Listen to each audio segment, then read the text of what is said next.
Bismillahirrahmanirrahim. Assalamualaikum warahmatullahi wabarakatuh. Perkenalkan, nama saya Sidik Pradika. Di sini saya ingin menjawab soal UTS mata kuliah ke-NU-an. Yang pertama yaitu gambarkan secara singkat tentang kondisi Indonesia saat dijajah pemerintahan Belanda. Masa penjajahan Indonesia oleh Belanda merupakan bagian dari sejarah yang sering kita dengar dan pelajari. Kolonialisme dan imperialisme yang diterapkan oleh pemerintah Belanda mengakibatkan perubahan masyarakat di berbagai bidang. Karena tujuan Belanda adalah untuk memperkaya bangsanya sendiri, banyak dari kebijakan yang berlaku sangat merugikan masyarakat Indonesia di masa penjajahan. Ada beberapa hal yang mampu menarik bangsa Barat, termasuk Belanda, ke Indonesia. Yang pertama yaitu tanah Indonesia yang sangat subur dapat menghasilkan banyak rempah-rempah yang tidak mereka temukan di negara asal mereka. Kedua, Indonesia memiliki keindahan alam di berbagai negara kepulauan. Meski begitu, ada beberapa dampak positif dari monopoli perdagangan di masa penjajahan. Yang pertama, aktivitas perdagangan di Indonesia semakin ramai. Kedua, masyarakat Indonesia mengetahui tata cara perdagangan. Dan ketiga, pedagang pribumi dapat membangun kerjasama dengan negara lain.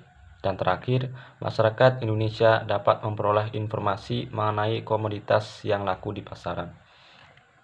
Tapi tentu saja monopoli perdagangan memiliki dampak negatifnya. Pendapatan rempah-rempah terus menurun karena harga ditentukan oleh VOC. Produksi pangan memperoleh pun ikut menurun hingga terjadi kelaparan. Akibatnya, angka kemiskinan meningkat dan membuat rakyat semakin menderita. Kebijakan Belanda di bidang pertahanan dan keamanan termasuk pembangunan benteng pertahanan, pembangunan pangkalan angkatan laut di Anyer dan Ujung Kulon, pembangunan jalan raya Anyer Panarukan, pembangunan pabrik senjata dan peningkatan jumlah tentara.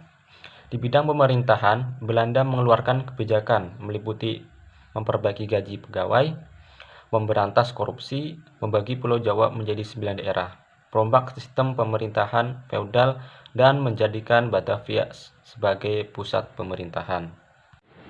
Kemudian yang kedua, apa saja yang Anda ketahui dengan Komite Hijaz? Komite Hijaz merupakan sebuah kepanitiaan kecil yang dikomandai oleh Kiai Haji Abdul Wahab Hasbullah. Komite Hijaz dibentuk pada tahun 1924 sampai dengan 1925. Pembentukan itu sesungguhnya merupakan respons atas ancaman kebijakan antipolaritas mazhab yang akan digulirkan oleh Ibnu Saud, seorang raja Najd yang monolitik pandangan mazhabnya. Di luar pandangan monolitiknya dalam bermazhab, sesungguhnya yang menjadi keresahan utama kala itu adalah ancaman pemutusan batin antara umat Islam dan panutannya, Nabi Muhammad SAW. Situs bersejarah termasuk makam Nabi Muhammad diancam akan dibongkar. Hal ini menjadi keresahan serta kegelisahan semua umat Islam kala itu. Namun, sejarah mencatat hanya umat Islam dari Indonesia melalui Komite Hijaz yang berani menyampaikan keberatannya terhadap kebijakan Ibnu Saud tersebut. Kemudian selanjutnya, terangkan secara singkat sejarah awal berdirinya Nahdlatul Ulama. Nahdlatul Ulama atau NU adalah salah satu organisasi Islam terbesar di Indonesia. NU didirikan pada 31 Januari 1926. Sejarah berdirinya NU tak lepas dari peran besar sejumlah ulama, yakni Kiai Haji Hasyim Asy'ari, Kiai Haji Wahab Hasbullah, dan Kiai Haji Bisri Sansuri. NU berawal dari pesantren-pesantren yang banyak terdapat di Jawa Timur saat itu. Kaum terpelajar yang menyadari butuh pendidikan dan organisasi yang kuat untuk bisa melawan penjajah. Pada 1916, lahir organisasi pergerakan untuk melawan penjajahan Belanda. Organisasi pergerakan ini dikenal dengan nama Nahdlatul Wathon atau Kebangkitan Tanah Air. Organisasi ini diinisiasi oleh Kiai Haji Wahab Hasbullah. 2 tahun berselang, pada 1918, muncul organisasi yang bertujuan memberikan pendidikan sosial politik kaum santri. Organisasi ini disebut dengan Taswirul Afkar atau lebih dikenal dengan Nahdlatul Fikri, yang berarti kebangkitan pikiran. Organisasi ini terus berkembang ke beberapa kota di Indonesia. Pada 1918 muncul pula organisasi untuk pedagang yang diberi nama Nahdlatul Tujjar, yang artinya kebangkitan saudagar. Pada 1926, para ulama melihat banyak masalah agama, mazhab, sosial, dan kebangsaan yang berkembang di masyarakat. Kiai Haji Hasyim Asy'ari pun mendirikan Nahdlatul Ulama yang berarti kebangkitan ulama pada 1926. Kala itu NU dipimpin oleh Hasyim Asy'ari sebagai Rais Akbar. NU merupakan kelanjutan dari organisasi yang telah ada sebelumnya. Namun, NU memiliki cakupan yang menyeluruh dibandingkan organisasi-organisasi sebelumnya. Sejak saat itu, NU terus berkembang. NU memiliki peran besar dalam memajukan agama, sosial, dan politik di Indonesia. NU juga banyak mencetak ulama-ulama di Indonesia.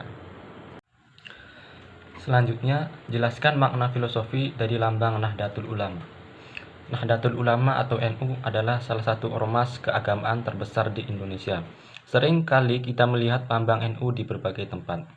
Lambang NU yang memiliki latar warna hijau dengan gambar bola dunia, ikatan tali, tulisan Arab, dan 9 bintang tentu sudah akrab di mata masyarakat. Namun, tidak banyak yang tahu bahwa lambang NU saat ini berbeda dengan saat pertama kali NU terbentuk. Logo NU berubah sejak Muktamar NU ke-33 di Jombang, Jawa Timur. Bola dunia menggambarkan tempat tinggal manusia. Hal ini sesuai dengan surat Toha ayat 55. Tali tambang yang mengelilingi bola dunia memiliki makna ukhuwah atau tali persaudaraan. Hal ini diambil berdasarkan surat Ali Imran ayat 103. Dalam bola dunia terdapat peta Indonesia di permukaannya. Hal ini melambangkan NU didirikan di Indonesia dan berjuang di tanah ini. Dua simpul ikatan di bagian bawah melambangkan hubungan vertikal dengan Allah dan hubungan horizontal dengan sesama umat manusia. Utayan tampar atau tali tambang berjumlah 99 melambangkan nama-nama terpuji bagi Allah atau Asmaul Husna. 5 bintang di atas bola dunia. Bintang yang berada di tengah berukuran besar dibanding 4 yang lainnya. Bintang paling besar itu melambangkan Rasulullah. Sementara yang 4 melambangkan sahabatnya yang mendapat julukan Khulafur Rasyidin, yakni Abu Bakar, Umar bin Khattab, Utsman bin Affan, dan Ali bin Abi Thalib. 4 bintang di bawah bola dunia melambangkan 4 imam mazhab Ahlus Sunnah wal Jamaah, yaitu Imam Maliki, Imam Syafi'i, Imam Hanafi, dan Imam Hambali. Jumlah bintang secara keseluruhan ada 9. Ini bermakna wali songo. 9 ulama penyebar Islam. Tulisan Nahdlatul Ulama dalam huruf Arab melintang di tengah bumi untuk menunjukkan nama organisasi tersebut, Nahdlatul Ulama. Kebangkitan para ulama. Warna latar memakai warna hijau yang merupakan lambang kesuburan. Tulisan memakai warna putih yang merupakan lambang kesucian. Pertanyaan selanjutnya, apa saja sumbangsih Kiai Haji Hasyim Asy'ari terhadap Nahdlatul Ulama? Yang pertama, peranan Kiai Haji Hasyim Asy'ari dalam pendidikan Islam di Indonesia yaitu dalam mendirikan pesantren Tebu Ireng. Awalnya di Dusun Tebu Ireng merupakan sarang maksiat dan kejahatan di mana terjadi banyak kriminalitas, perampokan, pencurian, bahkan pembunuhan. Kiai Haji Hasyim Asy'ari sengaja memilih lokasi Tebu Ireng karena orang-orang di sekitar tempat itu sangat jauh dari agama. Maka Kiai Haji Hasyim Asy'ari berpikir bahwa dakwah harus menyentuh masyarakat yang masih jauh dari pesan Islam, yaitu dengan mendirikan pondok pesantren Tebu Ireng. Kemudian, konsep pendidikan Islam menurut Kiai Haji Hasyim Asy'ari dapat dirangkum dalam yaitu kelebihan ilmu dan ilmuwan, tanggung jawab dan tugas peserta didik, serta tanggung jawab dan tugas pendidik. Dan selanjutnya, peran pendidikan Islam di bawah pengaruh Kiai Haji Hasyim Asy'ari dalam membentuk masyarakat berwarga negara Indonesia, yaitu dalam bentuk piagam Jakarta yang diwakilkan oleh putranya, yaitu Kiai Haji Wahid Hasyim. Saran penulis, para peneliti hendaknya menindaklanjuti hasil penelitian dengan fokus kajian yang lebih spesifik. Masyarakat dapat menambah wawasan akan peranan tentang pendidikan Islam Kiai Haji Hasyim Asy'ari di Indonesia. Generasi muda, alangkah baiknya jika generasi muda sekarang meneladani sikap Kiai Haji Hasyim Asy'ari. Kiai Haji Hasyim Asy'ari yang memiliki semangat untuk kerja keras, tekun, pantang menyerah, cermat, teliti, dan setia pada tugas. Hal tersebut berpengaruh dalam pendidikannya dari masih kecil hingga tumbuh dewasa.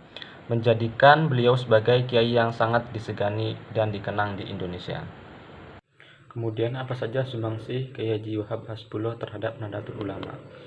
Kiai Haji Wahab Hasbullah kelahiran Jombang, Jawa Timur, 31 Maret 1888, merupakan sosok yang banyak berjasa bagi NU dan Indonesia. Dia yang mendirikan organisasi pemuda Islam bernama Nahdlatul Wathon pada 1916.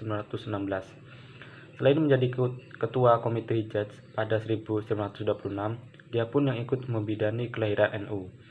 Bukan hanya itu, dia juga yang melahirkan gerakan pemuda Ansor setelah sebelumnya mengalami perubahan nama, seperti Persatuan Pemuda NU atau PPNU, Pemuda NU atau PNU, dan Ansoru Nahdlatul Ulama atau ANO. Jasa yang juga tidak bisa dipungkiri adalah keterlibatannya dalam menyerukan pertempuran 10 November di Surabaya yang kemudian dikenal sebagai Hari Pahlawan. Setelah Indonesia merdeka pada 22 Oktober 1945 atau 8 minggu setelah proklamasi, Kiai Haji Wahab Hasbullah bersama Kiai Haji Hasyim Asy'ari memunculkan fatwa resolusi jihad yang dikeluarkan PBNU dalam pertemuan ulama dan konsul-konsul NU se-Jawa dan Madura di kantor PB Ansor Nahdlatul Ulama atau ANO. Kemudian apa saja sumbangsi Kiai Haji Khalil Bangkalan terhadap Nahdlatul Ulama? Dalam perspektif spiritualitas, Syekhona Khalil adalah tokoh yang berperan secara langsung dalam pendirian organisasi para ulama pesantren. Pesan spiritualitasnya yang disampaikan melalui Kiai Haji Asyad Syamsul Arifin menjadi faktor penentu bagi berdirinya NU. Dan pesan simbolik Syekhona Khalil ini yang telah menepis keraguan, keagamaan, dan kegelisahan Kiai Haji Hasyim Asy'ari untuk mendirikan NU. Keyakinan Kiai Hasyim terhadap pesan spiritual gurunya itu lalu diteruskan secara lahiriah kepada Kiai Wahab Hasbullah sebagai pembawa ide untuk ditindaklanjuti dalam sebuah permusyawaratan ulama di Surabaya pada 31 Januari 1926 atau 16 Rajab 1344 Hijriah. Setahun sebelum Syekhona Khalil wafat, permusyawaratan para ulama tersebut melahirkan Komite Hijaz yang kemudian ditetapkan namanya menjadi Jamiyah Nahdlatul Ulama. Profesor Dr. Kiai Haji Said Akil Sirot, MA, Ketua Umum PBNU. Isyarah tongkat Musa dan tasbih yang diberikan Syekhona Khalil kepada Kiai Hasyim Asy'ari melalui Kiai Asyad berhubungan dengan Jamiyah sekaligus Jamaah NU. Tongkat Musa adalah simbol komando atau kepemimpinan atau leadership, sementara tasbih adalah simbol spiritualitas dan simbol budaya. Kombinasi keduanya diharapkan agar pemimpin NU memiliki pandangan, sikap, dan tindakan yang terjaga keseimbangannya antara kebutuhan duniawi dan ukhrawi. Muaranya adalah keteladanan atau al-uswah, di mana pandangan, sikap, dan tindakan pemimpin NU harus dapat dijadikan teladan oleh jamaah. Baik, itu saja yang bisa saya jelaskan. Kurang lebihnya saya mohon maaf. Saya akhiri. Wallahul muwaffiq ila aqwamit thoriq. Wassalamualaikum warahmatullahi wabarakatuh.